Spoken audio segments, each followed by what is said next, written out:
वर्णव्यवस्थेमध्ये परिजान गिरिजान असलेल्या सर्व देश बांधवांचे ज्या महापुरुषांनी उद्धार केला ते क्रांतीसूर्य महात्मा ज्योतिबा फुले त्यांच्या कामास मूर्ती मी अभिवादन करतो. होय मी महात्मा ज्योतिबा फुले बोलतो, होय मी महात्मा ज्योतिबा फुले बोलतो.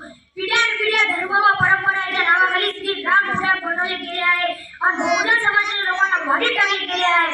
असे का बोलले आहे. आणि पाठिंबाचा सर्वात महत्त्वाचा आणि मोठं कारण म्हणजे अज्ञान आहे. विद्येविना महती गेली, महतीविना नीती गेली, नीतीविना गती गेली, गतीविना वित्त गेले, वित्तविना श्रुत असले. एवढं सारे अनर्थ एका विद्येने